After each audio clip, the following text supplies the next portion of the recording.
할렐루야. 오늘 주신 하나님의 말씀은 사무엘상 20장 24절에서 34절까지 말씀입니다. 구약 성경 442면 사무엘상 20장 24절에서 34절까지 함께 읽겠습니다. 다윗이 들에 숨으니라.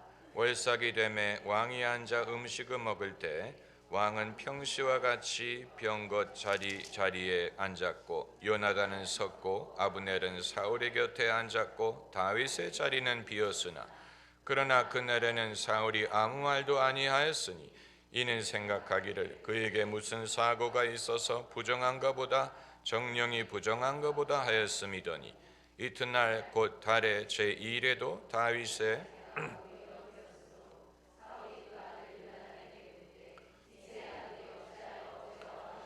나오지 아니하느뇨. 요나단이 사울에게 대답하되 다윗이 내게 베들레헴으로 가기를 간청하여 가로되 청컨대 나로 가게 하라. 우리 가족이 그 성에서 제사할 일이 있으므로 나의 형이 내게 오기를 명하였으니 내가 내게 사랑을 받거든 나로 가서 내 형들을 보게 하라 하였으므로 그가 왕의 식사 자리에 오지 아니하였나이다. 사울이 요나단에게 노를 바라고 그에게 이르되 패역 부도의 계집의 소생아 내가 이새의 아들을 택한 것이 내 수치와 내 어미의 벌거벗은 수치됨을 내가 어찌 알지 못하리. 이새의 아들이 땅에 사는 동안은 너와 내 나라가 든든히 서지 못하리라.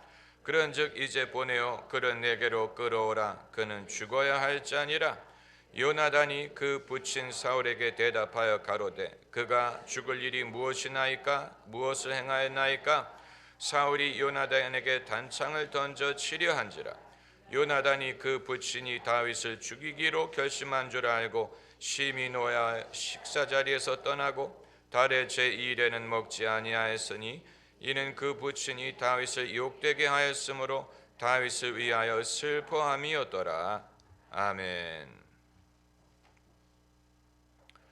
제가 어렸을 때 읽었던 어떤 단편 소설에 이런 내용이 있었던 것이 기억이 납니다. 한국 전쟁이 끝나고 얼마 되지 않아서 모두가 가난하고 궁핍했던 시절에 부모를 잃은 어느 아이가 자기 친구네 집에 얹혀 살게 됐는데 그 친구네 집은 아빠는 돌아가시고 엄마와 아들만이 같이 사는 집이에요. 그런데 어느 날 식사를 하는데 엄마가 미군 부대에서 구해온 고기 통조림을 반찬으로 내놓았습니다. 그런데 이 두 녀석 중에 그 집 아들은 고기 반찬에 관심이 없고 이 나물 같은 것만 먹고 앉았고 데려다 기르는 아이가 자꾸만 그 젓가락이 고기 반찬으로 가더라는 것입니다. 그래서 그 엄마가 화가 나서 자기 아들에게 그만 먹고 나가 이렇게 소리를 질렀습니다. 이제는 그 옆에서 밟아먹던 그 아들의 친구의 입장이 난처하게 된 것입니다. 그랬더니 그 엄마가 이 아이에게도 너도 나가 이렇게 외치더라는 것인데 우리가 그 엄마의 입장을 충분히 이해할 수 있습니다. 당연히 화가 날 것입니다.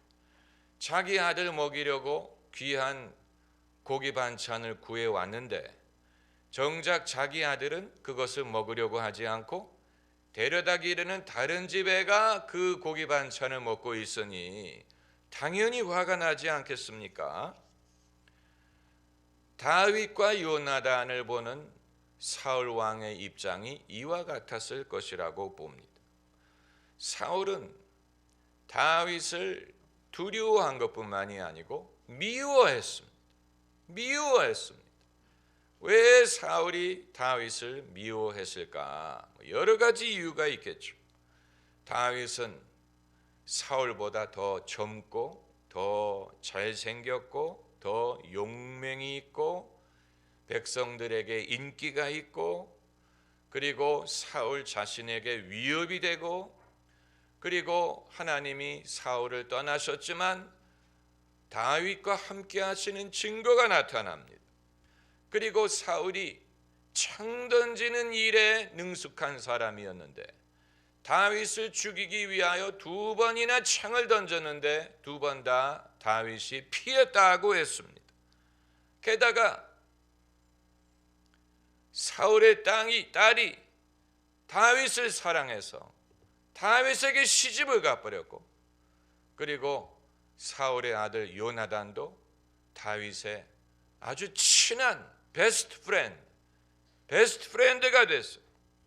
그러니 사울은 왕이 돼서 자신의 왕조를 굳게 하려고 하지만 점점 자신의 영역이 다윗에게 침범당하는 것으로 생각을 했을 것입니다. 그래서 사울은 이제 다윗에 대한 적대감을 공식화해서 다윗이 눈에 띄기만 하면 그를 죽이려고 영을 내린 상태입니다. 다윗은 눈에 띄기만 하면 언제든지 죽임을 받을 수 있는 그런 상황이에요. 그런데 누가 다윗을 비호하고 있느냐? 사울의 아들 요나단이 다윗을 보호하고 있습니다.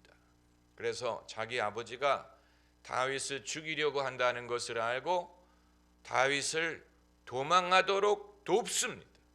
오늘 본문이 그 사실을 사울이 알게 되는 순간이에요. 그래서 사울이 자기 아들 요나단에게 불같이 화를 내면서 욕을 합니다. 뭐라고 욕을 하냐면 30절에 사울이 요나단에게 노를 바라고 그에게 이르되 패역부도의 소생에 계집의 소생아, 욕하는 데 있어서 이스라엘 백성을 당할 자가 없습니다. 우리 한국 사람들도 둘째가라면 서러워하는데 욕하는 데 있어서 성경에 이러한 욕설이 기록됐다는 말은 이스라엘 백성은 다양하고 창의적인 방법으로 욕을 했다는 말이. 그래서 아버지가 자기 아들을 욕하면서 패역부도의 계집의 소생아, 내가 이 세 아들을 택한 것이 내 수치와 내 어미의 수치라고 하지 않고 내 어미의 벌거벗은 수치됨을 내가 어찌 알지 못하랴. 자기 아내를 모욕해 가면서까지 자기 아들을 욕하고 있습니다. 그러니까 부모가 자식에게 화를 낼 때 배우자를 덩달아 가면서 욕하는 것은 이스라엘이나 우리나라나 마찬가지. 우리나라도 부모가 자식에게 화가 날 때 네가 네 애미를 닮아서 이렇구나, 아니면 네 애비처럼 너도 이러려느냐. 참 신기한 일이, 자식이 자기 마음에 들면 그건 나를 닮아서 그렇다고 생각하고 마음에 안 들면 배우자를 닮아서 저렇다고 생각을 합니다. 우리나라에서도 그렇습니다.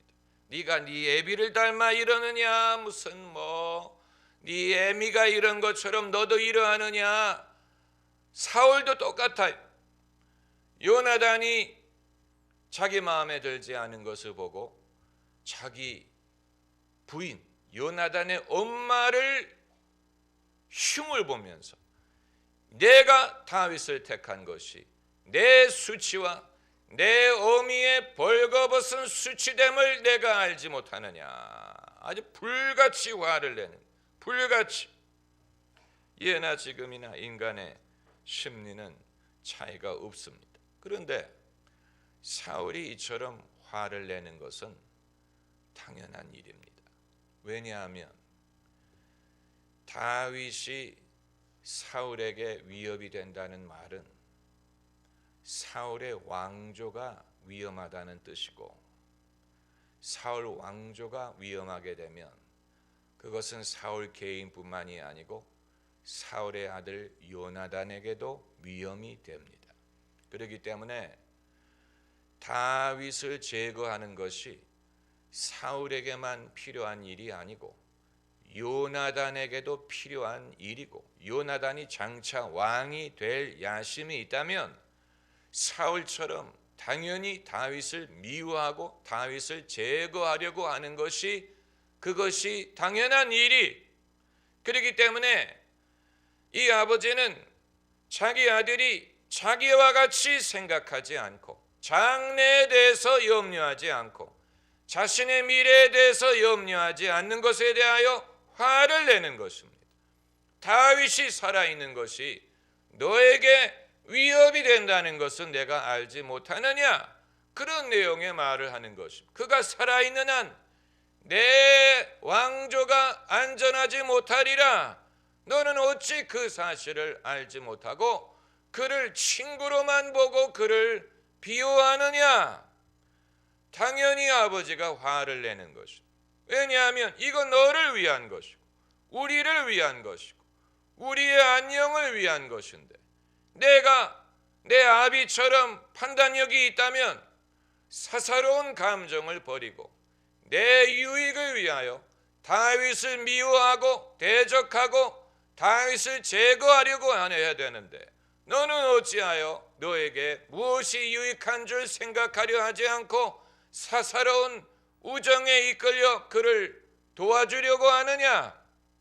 당연히 아버지가 보기에는 사울에게는 이 정서적인 문제가 있었을 것이라고 봅니다. 그래서 그가 혼자 있을 때 여호와의 부리신 악령이 그에게 임하여 그가 심히 번뇌했다라고 말한 것을 보면 그것이 어떤 우울증이었던 아니면 어떤 그런 정신적인 그런 문제가 그에게 있어 그의 정서는 안정적이지 못했습니다. 기복이 심했던 것 같아요. 그래서 다윗을 죽이려고 창을 던질 때도 있지만 동시에 감동을 받아서 예언을 할 때도 있고, 하나님의 영이 그에게 임하여 사울이 다른 선지자들과 함께 예언을 할 때도 있었다고 했어요. 그러니까 이 기복이 심한 거예요. 한때는 살기가 그를 잡아서 창을 던져 다윗을 죽이려고 했다가도 어떤 때는 하나님의 신이 그에게 임하여 예언을 하기도 했다가, 여러분 세상에는 하나님의 어떤 이유인지는 모르지만 하나님의 영의 감동을 받아서 예언을 하고 무슨 신앙적인 일을 하고 그런 일을 하는 유명 인사들이 있습니다. 그러나 그것만을 보고 그 사람을 판단해서는 안 됩니다. 왜냐하면 그 사람이 심정이 변하면 사울처럼 창을 들고 누구를 죽이려고 한다든가 그런 이 반대의 심리에 치우치는 그런 경향이 있는 사람이 있기 때문에 이 사람의 이 심리적 영적인 기복이 많은 것은 그 사람을 신뢰할 수 없게 합니다.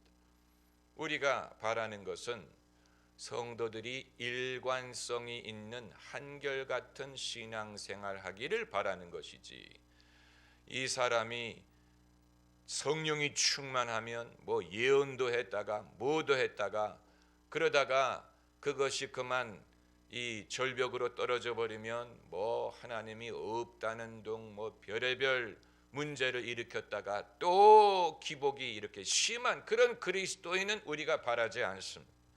그런 사람은 하나님도 쓰실 수가 없고 교회도 쓸 수가 없어. 그런 것은 바람직한 것이야. 성령의 열매가 있는 사람은 그 열매 중에 하나가 절제라고 했어요. self control, 절제, 자기 통제가 가능하다는 얘기. 감정이나 욕망이나 심지어 신앙의 표현마저도 절제를 해야 지속할 수가 있어요. 지속이 가능해요. 지속 가능하지 않은 신앙생활은 본인에게 유익이 되지 않습니다. 한순간에 뜨거워질 수 있어요. 불같이 뜨거워질 수 있어요. 그런데 문제는 그걸 지속할 수 있느냐 하는 것입니다. 지속하지 못하는 신앙은 본인도 괴롭고 본인도 흡족하지 않고 그리고 번민이 많아집니다. 내가 지속할 수 없음에 대하여 번민이 많아집니다. 그것은 우리가 원하는 것이 아니에요. 어떻게 하면 지속 가능한 영성을 유지할 수 있느냐? 그건 그 사람이 건강한 삶의 방식으로 쉽게 회복하고 평상을 유지하고 또 치우치지 않고 영혼, 육 모든 면에 있어서 균형을 잡아서 어제나 오늘이나 한결같은 신앙으로 섬길 수 있는 사람, 그 사람이 지속적으로 섬길 수 있는 것이지, 그게 아니고 뜨거워졌을 때 그쪽으로 치우쳤다가 그걸 감당을 못해가지고 시험에 든다든가 그렇게 하게 되면 본인의 번민이 너무 커지고 자괴감이 커져서 신앙생활 하는데 상당히 어려움, 아마 그런 사람들이 꽤 많을 것이라고 생각이 됩니다. 특별히 젊은이들 중에 무슨 수련회를 갔다든가 무슨 집회를 가서 성령을 경험하기는 했는데 뜨거움을 경험했어요. 뜨거운 신앙을 경험했어요. 그게 이후에는 귀중한 신앙 경험이 될 것입니다. 그러나 그것을 자신의 삶에 어떤 식으로 적용할지 알 수가 없는, 그리고 하기가 어려운 거예요.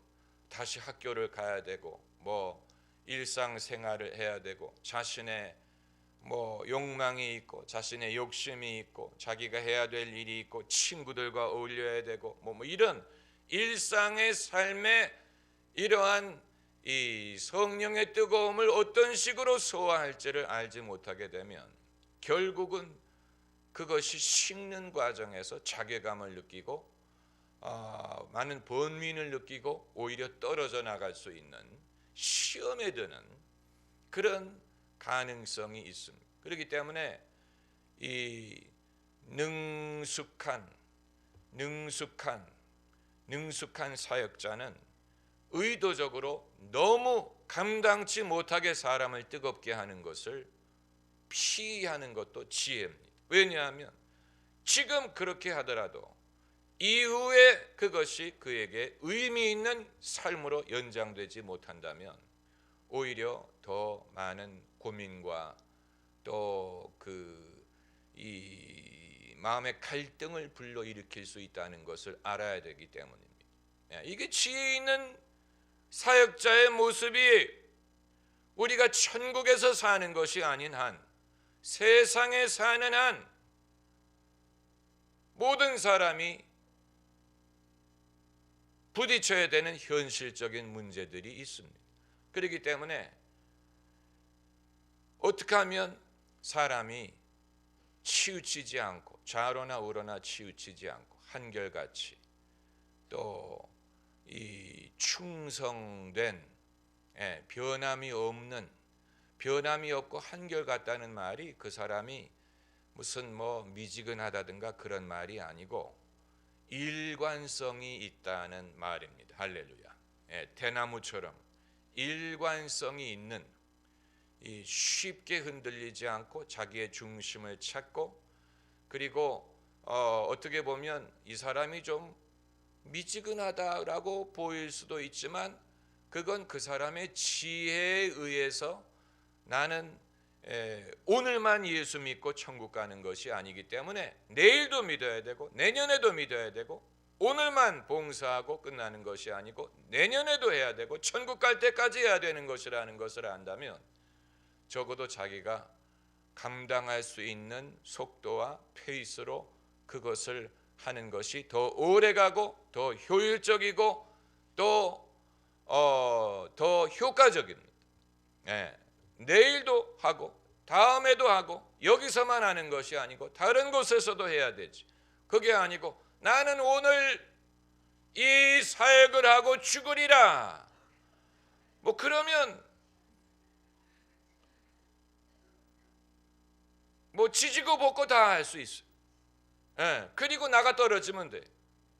그러나 그게 아니고 나는 이 일도 해야 되지만 저 일도 있고 이들에게만 사역하는 것이 아니고 다른 사람들에게도 사역을 해야 된다라고 생각을 한다면 자신의 힘을 아끼고 또 그런 일 때문에 지치지 않고 자신의 에너지를 보존하고 내일 아침에 일어나서 다시 새로운 마음으로 할 수 있는 그런 능력이 있어야 됩니다. 아주 중요한 것입니다. 그런데 이제 요나단이 사울과 요나단 간의 갈등은 그들에게만 있었던 것이 아니고 많은 경우에 대다수의 집안에 발견할 수 있습니다. 부모와 자식 간의 갈등. 왜 부모가 자식에게 화를 내는가? 내가 너를 위해서 이것을 하는 것이다. 그런데 너는 왜 그걸 깨닫지 못하느냐 하는 것. 내가 너를 위해서 이 일을 하는 것이다. 그런데 부모의 입장에서는 그것이 당연하지만 그러나 객관적인 입장에서는 아까 말씀드린 그 소설의 어머니와 같은 면이, 그러니까 자기 자식을 위해서 고기 반찬을 가져왔는데 자기 자식이 관심이 없는 것을 보고 화를 내고 자식도 내쫓고 같이 먹던 친구도 내쫓는 식으로 이 사울이 네가 나 같으면 다윗을 위협으로 여기고 다윗을 너의 적으로 여기고 그를 제거해야 너에게 미래가 있다. 그런 아버지의 생각을 쫓는 자식들도 세상에는 있을 것입니다. 과거 이라크의 사담 후세인에게 두 아들이 있었는데 두 아들이 아버지보다 더했다고 하죠. 두 아들은 완전히 망나니 중에 망나니로서 그 두 아들이 떴다 하면 사람들이 무서워서 떨 정도로 완전히 망나니 아들이 둘이 있었다고. 아버지가 갖고 있는 절대적인 권력을 그대로 이용하는. 그래서 그 둘 다 이라크 전쟁 때 사망했습니다. 그러나 요나단은 그런 아들이 아니었어요. 요나단은 바로 판단을 하는 아들이었어요. 그래서 오늘 본문에 다윗이 무슨 일을 했길래 아버지가 그를 이렇게 죽이려고 합니까? 다윗이 무슨 일을 했습니까? 맞는 말이에요. 그럼 요나단은 아무 야망도 없고 꿈도 없고 그냥 우정에 치우치는 사람이었다는 말이냐? 그건 아니었다고 보고, 첫째는 요나단은 하나님이 다윗에게 기름 부었다는 사실을 알고 있고 자기 대신에 다윗이 왕이 되는 것에 대해서 좋다고 생각을 했습니다. 그리고 다윗이 왕이 되면 자기는 그 다음 사람이 될 것이라고 생각을 했습니다. 그걸 어떻게 알 수 있느냐? 이 23장 17절에 보면 요나단이 그런 식으로 말을 하는 장면이 나옵니다. 23장 17절, 이 요나단이 다윗에게 말하는 장면인데, 요나단이 그에게 이르기를 두려워 말라. 내 부친 사울의 손이 내게 미치지 못할 것이요 너는 이스라엘 왕이 되고 나는 내 다음이 될 것을 내 부친 사울도 안다 하니라. 그러니까 이게 이제 요나단이 생각하고 있었던 것입니다. 다윗이 임금이 될 사람이다. 그리고 자신에 대해서는 다윗 다음에 인물이 될 것이다. 이 말이 다윗 그 다음에 계급이 된다는 뜻인지, 아니면 다윗이 먼저 임금이 되고 그 다음에 요나단이 임금이 될 것인지 그 뜻인지는 불확실합니다. 그런데 우리는 요나단을 이해하기에는 세상 때가 너무 많이 묻었어요. 그래서 우리가 생각하기를 요나단이 좀 너무 순진한 거 아니냐라고 생각을 하죠. 왜냐하면 아무리 좋은 친구라도 왕이 돼버리면, 다윗이 왕이 되면 자기 사람을 쓰고 자기 아들이 다음 왕이 되기를 원하지, 어떻게 요나단에게 다음 왕의 자리를 주려고 하겠습니까? 그렇죠? 아무리 좋은 친구라도 우리 생각에는 그렇다. 우리는 너무 세상 때가 많이 묻었기 때문에 요나단과 같은 순진한 마음을 이해할 수가 없어요. 그러므로 우리는 누구와 더 가깝습니까? 사울과 가까운 거예요. 여러분이나 저나 사울을 욕하지만 실제로는 사울과 더 가까워요. 아까 말씀드린 그 소설에 화를 내는 엄마에 가까워요. 우리 모두가 그래요. 그게 나쁘다는 걸 알아요. 그러나 그게 인간의 본능인 것을 어떻게 합니까? 인간의 본능은 자기 자식을 위하려는 그런 마음이 있는 걸 어떻게 합니까? 어떤 아비가 다윗에게 왕자리를 물려주려고 하겠습니까? 그런 사람이 세상에 몇이나 될 것 같아요. 아무리 그게 하나님의 뜻이라고 하더라도, 아무리 그게 하나님의 뜻이라고 하더라도 순순히 뜻대로 하옵소서라고 왕자리를 피 한 방울 섞이지 않은 남에게 물려주려는 사람이 몇이나 되고, 그리고 그 다음에 어떤 일이 일어날 줄 어떻게 알겠습니까? 그렇죠? 그러니까 우리가 그만큼 세상 때가 많이 묻었고 집안에 일어나는 많은 갈등의 원인을 우리는 여기에서 찾습니다. 부모는 옳고 자식이 틀려서 갈등이 생기는 게 아니고, 부모가 옳고 그른 것을 떠나서 무엇이 자기에게 유익한가를 위주로 판단을 하려고 하기 때문에 갈등이 발생할 수밖에 없는 것입니다. 이 대다수의 가정에 일어나는 많은 갈등, 오늘 본문에서 사울이 자기 아들을 창으로 찌르려고까지 했어요. 얼마나 화가 났으면.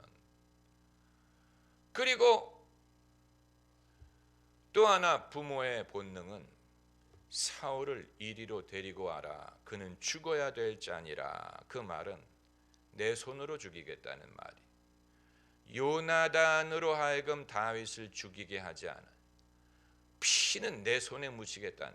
피는 내 손에 묻히게 테니까 너는 그 혜택만 누리면 된다. 이게 대다수의 부모의 말. 더러운 일은 내가 할게. 굳은 일은 내가 할 테니 너는 떡만 먹어라. 이런 많은 부모가 그런 식으로 생각을 해요. 더러운 일은 내가 할게. 나쁜 일은 내가 할게. 요나단이 자기 손에 피를 묻히는 것을 기뻐하죠. 피를 묻힌다면 내 손에 묻히겠다. 내가 다윗을 제거해 줄게. 그러면 네가 왕이 되는 길은 보장되는 거야. 그러나 요나단은 그것을 원치 않아. 요나단은 양심이 있는 젊은 청년이기 때문에 자기 아버지가 이렇게까지 해가면서까지 가문을 위하려고 하는 것을 이해를 하지 못하는, 옳고 무엇이 옳고 그른가를 아는 것이 이 문제를 해결할 수 있는 게 아니에요. 왜냐하면 사울도 알아요. 읽은 본문에서 내가 이스라엘이 왕이 되고 나는 내 다음이 될 것을 내 아버지도 안다 그랬잖아요. 사울이 옳고 그르는 걸 몰라서 이 문제가 생기는 게 아니에요. 아는데도 불구하고 갈등이 발생한, 우리의 가정에 생기는 많은 갈등의 원인이 그렇기 때문에 이것은 이론적인 토론으로 해결될 수 있는 게 아니고, 사람이 정말로 하나님 앞에서 정직하게 행하여 자신을 비우고 하나님의 말씀을 순종을 하면 정말 그건 다행이고, 그렇게 되면 그건 가장 좋은 시나리오. 가장 좋은 시나리오. 아까 읽은 그 소설을 보면 그 데려다 길렀던 아이가 결국은 가출을 하죠. 어떻게 그 집에서 살겠습니까? 가출을 해서 이 영화관 간판 그리는 아저씨를 쫓아다니면서 이제 비슷한 일을 해서 성인이 되고, 나중에 다시 그 어머니를, 그 친구의 어머니를 만나는 장면이 나오는데, 그 친구의 어머니가 굉장히 미안해한다라는 그런 당연히 미안해하지요. 본인이 얼마나 미안하겠어요. 얼마나 미안하겠어요. 이것이 여러분 인간의 연약함과 인간의 한계. 이것을 극복하는 사람은 그렇게 많지 않다고 봅니다. 그런데 사울과 같은 악한 아버지에게도 요나단 같은 착한 아들이 있었어요. 어떻게 보면 그것이 하나님이 사울을 버리지 않았다는 증거인지도 몰라요. 하나님의 은혜가 사울에게 완전히 떠나가지 않았다는 증거인지도 몰라요. 그러지 않으면 어떻게 그런 아버지에게서 그런 아들이 나오겠습니까? 정말로 착하고 선하고 정말 그 의리 있고 우정을 아는 그런 아들이 있었습니다. 자식이 부모보다 더 오를 때가 있습니다. 그 사실을 모든 부모는 알아야 돼요. 부모는 부모라는 이유 때문에 본능적인 그쪽으로 행할 수밖에 없더라도 자식이 더 오를 때가 있어요. 그 사실을 인정할 수 있다면 그 가정은 갈등을 피할 수 있습니다. 기도하십시다.